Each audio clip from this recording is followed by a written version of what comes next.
Thank you so much for joining us today. I'm Swatika Mahalakshmi from Zoho, and I've been a product marketer with Zoho Campaigns, an email marketing product from the Zoho suite. So I've been with Zoho for around 5 years now. So as a marketer, I basically enjoy interacting with customers, understanding the case studies, understanding their pain points, and addressing them with the product capabilities. So, all right. So, I'm sure most of you here would be from different industries and would be from small, medium, and large scale businesses. So, irrespective of the type of your industry and the size of your business, we use email marketing as part of our everyday life. So email marketing has become that most credible way of marketing because of its obvious advantages. So as marketers, many of you would as marketers, many of you would start off with email marketing because of the affordability and the other advantages. So how many of us do it the right way? That is the question here. Yeah. So we tend to make minor mistakes that would bring about a major difference in the results, in the results that come out of your email marketing efforts. So it's those small mistakes that we'll have to realize and then fix them, and get the best out of every effort that you put in your email marketing activities. And that's exactly why we thought we should put up a webinar on the mistakes that marketers tend to do on everyday basis. And we thought we'd put out some good insights as to how to fix them. And we have a special guest with us today, John Walsh.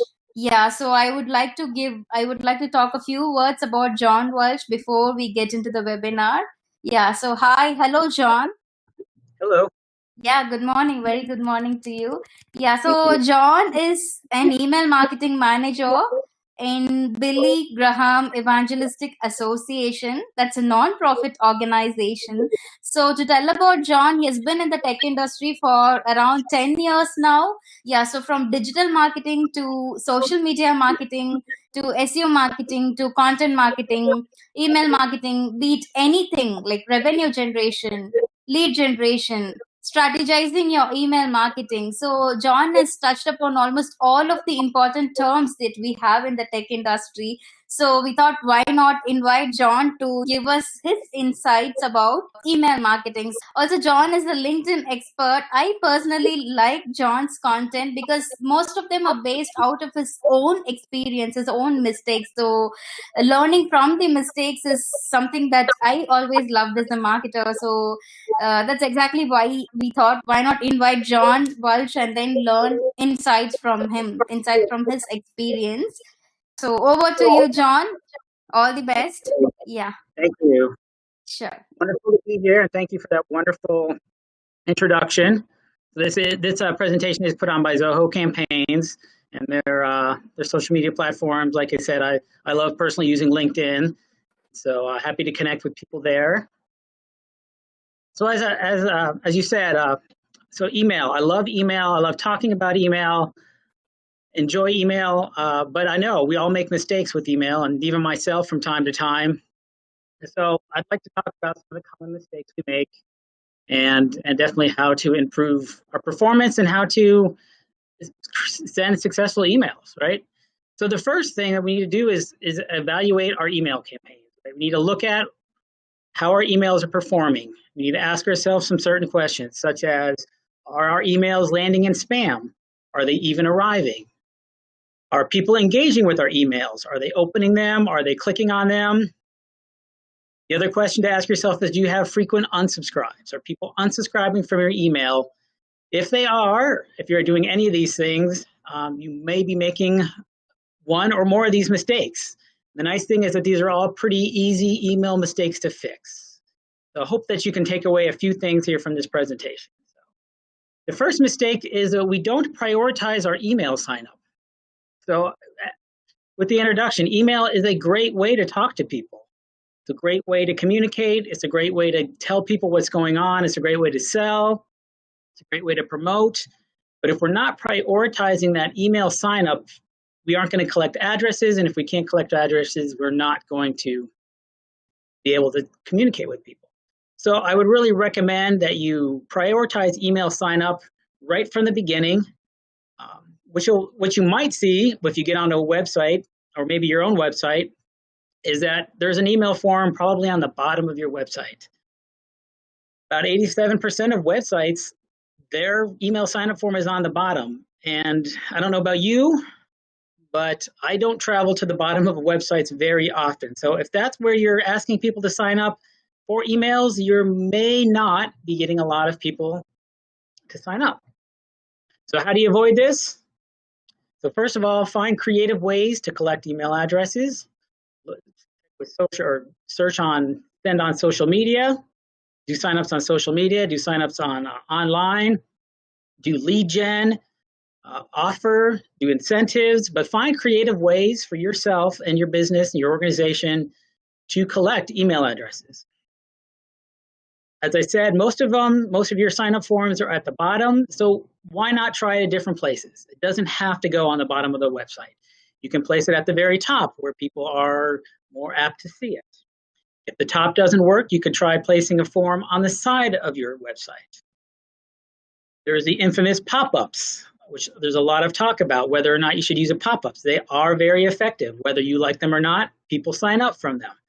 You could use a slide out, which is not as intrusive as a pop-up, but it's still kind of the same effect, whereas a form slides out from your website asking people to sign up for your email. One of my other favorite ways to ask for email addresses is in line with your article, right? So if you have an article, so as I was saying, please place your sign-up forms in different places. And the best way is to test, see what works for you, for your organization, for your website. And then all you really need to do is ask for their first name and their email address. It's really as simple as those two fields that you need. Email address and first name. Okay, the second common mistake is that we forget to welcome new subscribers. I don't know about you, but I have frequently subscribed to an email and then not heard from that organization or that company, that brand for weeks or months, and then I forget that I sign up. And I think that happens to a lot of us, right? That we may forget. And so what we need is a way to kind of tell people, hey, we got your email address and we welcome you. And we're excited that you're part of the organization or learning more or part of the business. So you wouldn't be the only one if you don't have a welcome email. About 50% of brands do not send a welcome email. But here's the problem. About 74% of people expect to receive a welcome email. So there is a big disconnect between brands that don't send a welcome email and subscribers who are expecting one. You'll notice that if you do actually send a welcome email, you will have a 33% higher engagement rate over a longer time. That is a great stat, right? So you want to get them involved. You want to get them involved right away. So and so the other thing is that the average open rate for a welcome email is 50%. Most brand industry email open rates are in the 20% range. So for a welcome email to be about 50%, that is wonderful. And that's really where you want to capture your audience right off the bat. Compared to newsletter style emails, they're about 86% more effective. So how do you avoid not sending a welcome email? Set up an automated welcome email. This way, you don't have to worry about sending it out each time. So create the email, create an email template, and automate it so that as soon as a person signs up for your newsletter or for your emails or to receive emails, they receive an automated welcome email. And they won't know it's automated, but they'll receive the welcome.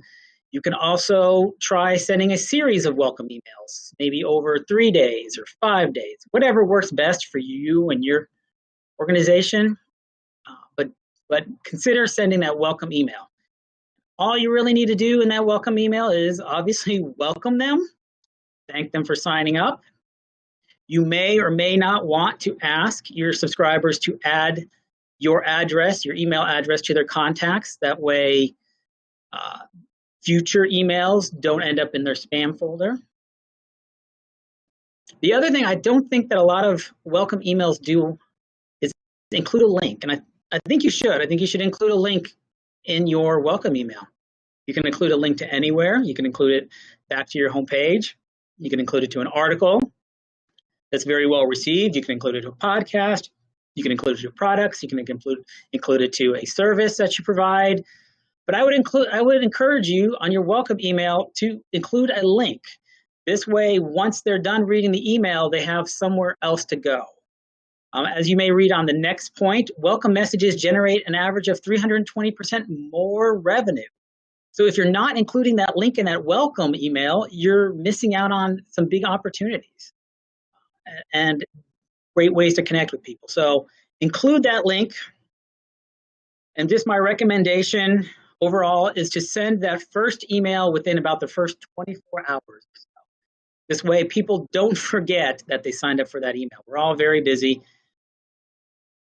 So email mistake number 3, writing poor subject lines and pre-headers.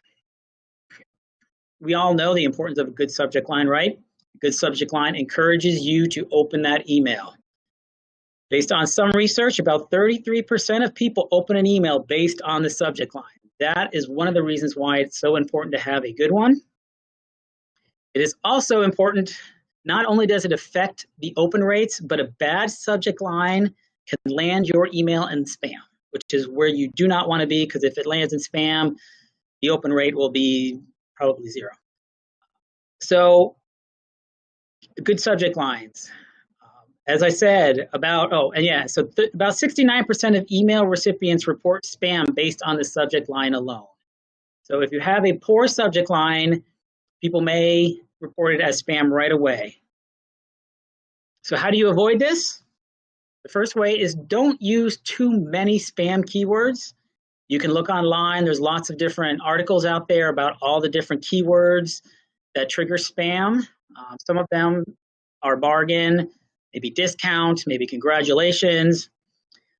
I do caution you on this because I say too many spam words, because using one of these words doesn't necessarily mean that you will end up in the spam folder. Using them too often will land you in the spam folder. So for instance, free, the word free is a spam word.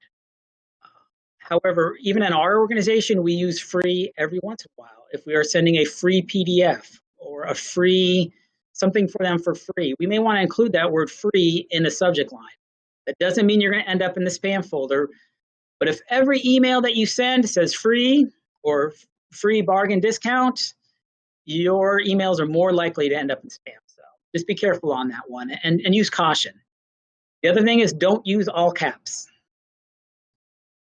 And then the other one is don't use more than one exclamation point. That's a surefire way to end up in the spam folder. So if you want to use an exclamation point, 1 is fine. 2 is one too many. So what should you do? Keep the subject line short, between about 20 and 35 characters. It depends. Usually the shorter the better, but not always, not necessarily. It depends on your audience. It depends on what you have to say. We like to use a lot of unique words, a lot of words that aren't common, just to kind of spark some interest or spark some curiosity. You can use questions to get people to try to open and respond, right? But one of the most important things that you can do is to match your subject line to the email. Make sure your subject line is not clickbait. Make sure that what your subject line offers, your email matches that exactly. So don't mislead. Make sure they are completely aligned. And so one of the other things, as you may know, see a lot of, at least I'm seeing a lot more emojis and subject lines. It's a big trend right now. Emojis are fine in subject lines. You'll see research that says it gets better opens if you have an emoji. I will just caution you, maybe one emoji is enough. More than one seems to be too many. And the other thing is don't put them on every email that you send. After a while, if you see emojis over and over and over again, you'll become kind of used to it, and it won't have that novel effect or that interesting effect or that curious effect that you're really going for. So one emoji is good, but stop after that, please. And now the pre-headers. This is another big thing that I see neglected a lot in emails. I'm not sure if people are familiar with this or not, but in your inbox, you really see three things, right? You see your from name, who it comes from, you'll see your subject line, and you'll see a pre-header. Now, what a lot of people don't realize is that if you do not include a pre-header in the email, the inbox will pull the first line of the email as the pre-header. So hopefully, as you can see here in this subject line, this is a subject line I received, or an inbox I received. The subject line is savings alert, 30% off new auto ship orders. This company did not include a pre-header, and so it pulled the first line of the email, and the first line of the email says, unsubscribe, view in browser. So when I saw this email come through in my inbox, I can actually see this unsubscribe, view in, and it kind of throws me for a loop, right? Like, why would you ask people to unsubscribe? Is that really what you want people to are you're drawing attention to people unsubscribing? So honestly, in this case right here, this is a simple fix in my opinion. All you have to do is use the subject line as the emoji and savings alert, and then use the 30% off as the pre-header. Makes it very easy and also still makes it very interesting. And then you don't have that kind of weird, unusual text after it. And the same goes for images as well. So just be careful if you have an image as the first part of your email, because it will pull that as a pre-header as well. So what should you do?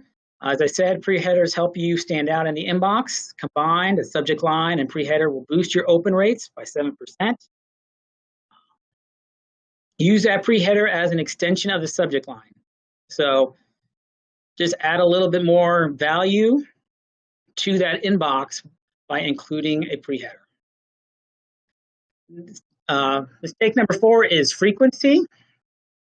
Right? How often do you send emails? And this is a tricky one. It takes a lot of testing and practice and trying. So, right, people should look forward to receiving your emails. And believe it or not, consistency matters with email. So it matters to your recipient. It also matters to your email service providers or your mailbox providers, right? So if you are very infrequent, your mailbox providers may consider your email spam because they're not used to getting emails from your organization. So don't send too often, right? A lot of times people send too many emails, and even in one day, right? So sending too many emails produces a very high unsubscribe and abuse rates. Abuse rates, excuse me there, apologize on that, abuse rates. So just be careful. If you send too often, look for high unsubscribe rates. As you can imagine, the most common reason to unsubscribe from an email letter is too many emails, right? So just be careful. Almost 50% of people unsubscribe because of receiving too many emails from a company. However, don't send too few either, right? Not sending enough emails will cause your readers to lose interest in you, and they may forget about you, right? So you have to find a balance. Something you can do is consider using a preference center, right, where the individuals can go in and say and check how often they want to receive emails from you, whether it's once a week, once a month, once a day, or you can survey them and ask them, how often would you like to receive emails from us? And be respectful of that and try to deliver. Right? Unfortunately, there is no magic number as far as frequency. So my advice to you is just to test and try and see what works for you. Check your unsubscribe rates to see. If you do change your frequency, watch those unsubscribe rates and adjust the timing. So if you are sending once a month and you want to send once a week, that's fine, but just watch those unsubscribe rates. And if you see a large number of people unsubscribing, you may want to move that frequency back a little farther. And so finally on this one, I just recommend sending at least once a month. That's what I find works. At least once a month, people are still engaged and opening emails. Anything farther than that, I think you're really, it really could harm you and hurt you. So number 5, ignoring your sender reputation. So a bad sender reputation actually affects the deliverability of your emails. What is it? It is a score that is measured by how many blacklists you are on. It's based on how many spam complaints you receive. It's based on if you send to unknown users. It's based on the engagement of your email. So if people are opening, if people are clicking, and the volume that you send. They take all of these things into consideration. And if you're very low on all these, your sender reputation will be very low. And if your sender reputation is low, your emails may not get delivered. So how do you avoid this? My first advice is to remove inactive users, right? So anybody who hasn't opened an email within a year, I would recommend. You could always take those people out after a year who haven't opened in a year and maybe try a re-engagement campaign. But keeping them on too long could end you up in the spam trap, which would also, again, hurt your deliverability. Remove hard bounces. Many email marketing platforms do this for you automatically, but if they aren't, I would recommend that you make sure you do that. Reduce how often you send, and ask your subscribers to add your address to their contact list, like we talked about in the welcome email. Also, I think this is the biggest one, is make sure you are writing or crafting emails that have high engagement rates, right? So if people are open and clicking your emails and you're getting low unsubscribe and abuse rates, that will go a long way in producing a good sender reputation. And the other thing is if you send to large lists, over hundreds of thousands, if you do that, I recommend that you maybe cut them in half, send the same email to both lists, but send to one list first, and then maybe an hour later, send to the second list. So number 6 is that often we don't have a clear purpose or call to action in our emails. Each email should have one clear purpose. Don't try to include too much information at a time. This creates confusion with the reader, and if it creates confusion, they're kind of paralyzed and they really don't know what to do with the email. So, and I even recommend this with new style letters where there's maybe more than one link to click. You still need to have one reason or one purpose to send that email, just so that it's clear to the reader what their action should be after reading the email. So before writing the email, even ask yourself, why am I sending this email, right? What purpose does it serve? Am I trying to sell something? Am I trying to help somebody? Am I informing people? Am I building a relationship? Right? Pick one of those and then craft your email around that. Every aspect of that email should point to that purpose and that action. And finally, just use one single call to action on those emails. That way, the individual, the reader, knows exactly what you want them to do. Number 7 is neglect mobile.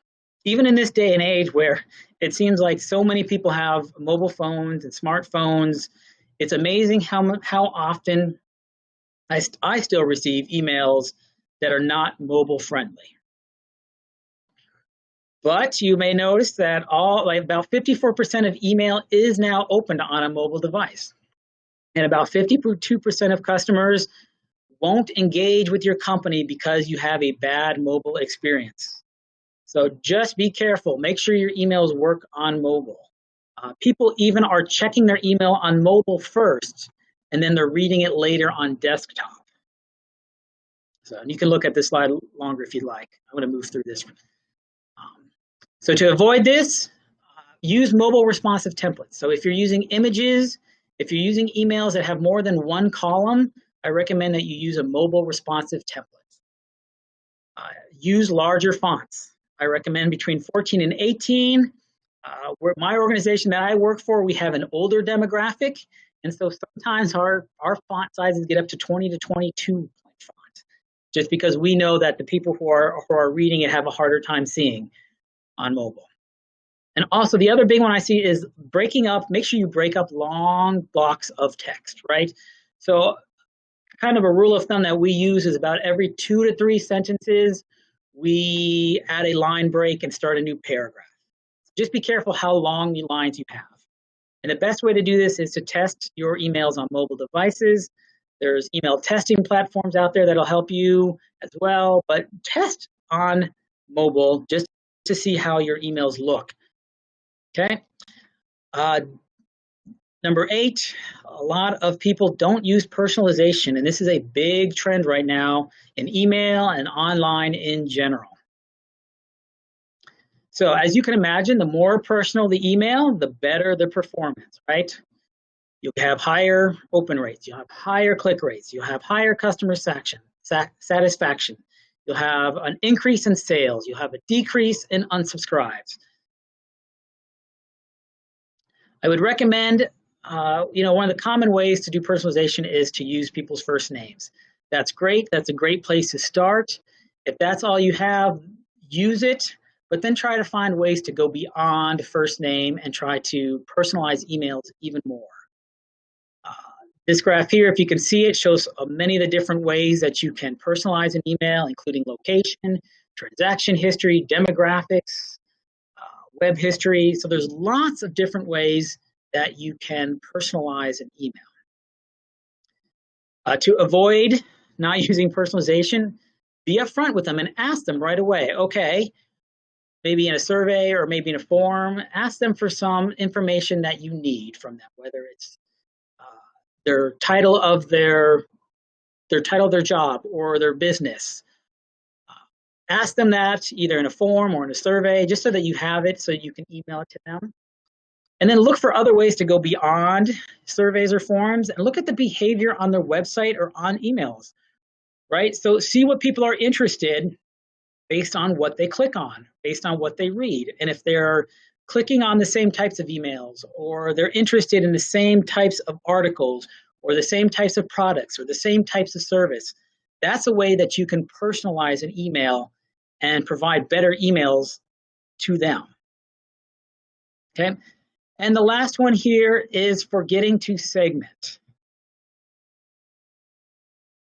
So don't send the same email to everyone on your list, right? It's tempting. I know you have a large list, you have something to say, you wanted to send it to everybody. That is not always the best option. Okay, sometimes you can do that and it's fine if you're sending a generic message. But if you're sending a message, again, a message that is maybe personalized, you may also want to segment that list first before you send it out. One of my sayings is send the right message to the right person at the right time. So as you can imagine, a list segmentation has great results for email metrics, right? So along with personalization, segmentation is a great way to get people to open up emails. It's a great way to people to click on emails. You have less bounces, you have less abuses, and you have less unsubscribes. So putting that all together is a great way to produce good emails. So how do you avoid this? Consider using the data that you collected to personalize your emails to also segment your emails. So if you're personalizing emails based on the location, you may also want to segment based on the location. And just for further clarification, segmentation is sending emails to smaller groups of people.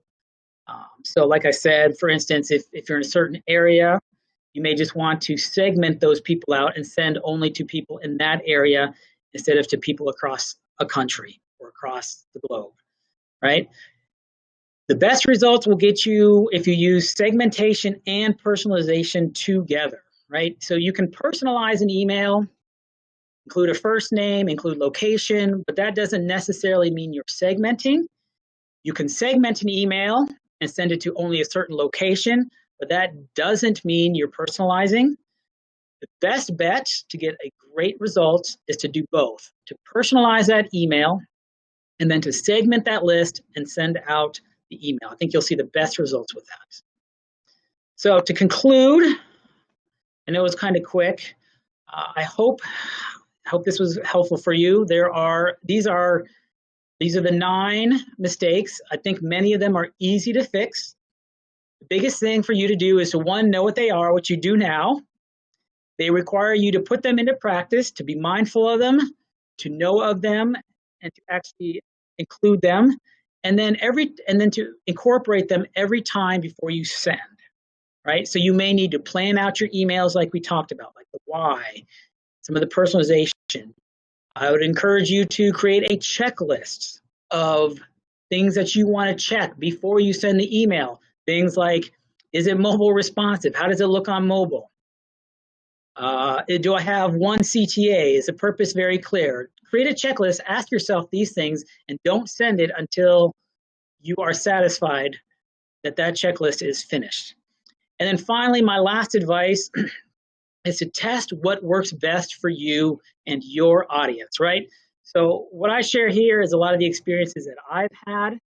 And a lot of the experiences I've had have been based on testing. And so I know what works for our audience because we've tested. And so I encourage you to try some of these mistakes. I don't encourage you to try the mistakes, but to try some of these tips out and then test them, right? So test frequency. Is it too often? Is it too few to send? Test how things look. Test pre-headers. Test your subject lines. Again, just to finish up and reiterate, test what works best for you and test what works best for your audience. So that was fast and furious. Again, my name is John Walsh. I'm an email marketing manager. I'm happy to answer any questions that I can't get to today. If you'd like to email me, my email address is jjwalsh@bgea.org. I'm also on LinkedIn at least once a day. And so if you'd like to connect with me there, I'm happy to connect with you and just message me and ask any questions we can't get to. So thank you so much for joining. And John, thank you so much once again for this amazing presentation. Yeah. You're welcome. Yeah. You're welcome. Wonderful. Yeah, and thanks everybody for joining. We are on social media, so we have a Twitter, Instagram, and LinkedIn handles over here. Follow us to be updated on what's new on Zoho campaigns. Thank you so much again. So if you have any clarifications with Zoho campaigns, you can drop in a message to me. I'm swatika.mahalakshmi@zohocorp.com, and we also have our support's email address, support@zohocampaigns.com. Thank you so much once again. Have a good day, all of you. Bye-bye. Yeah. Everybody. Thank you, John. Bye. Yeah.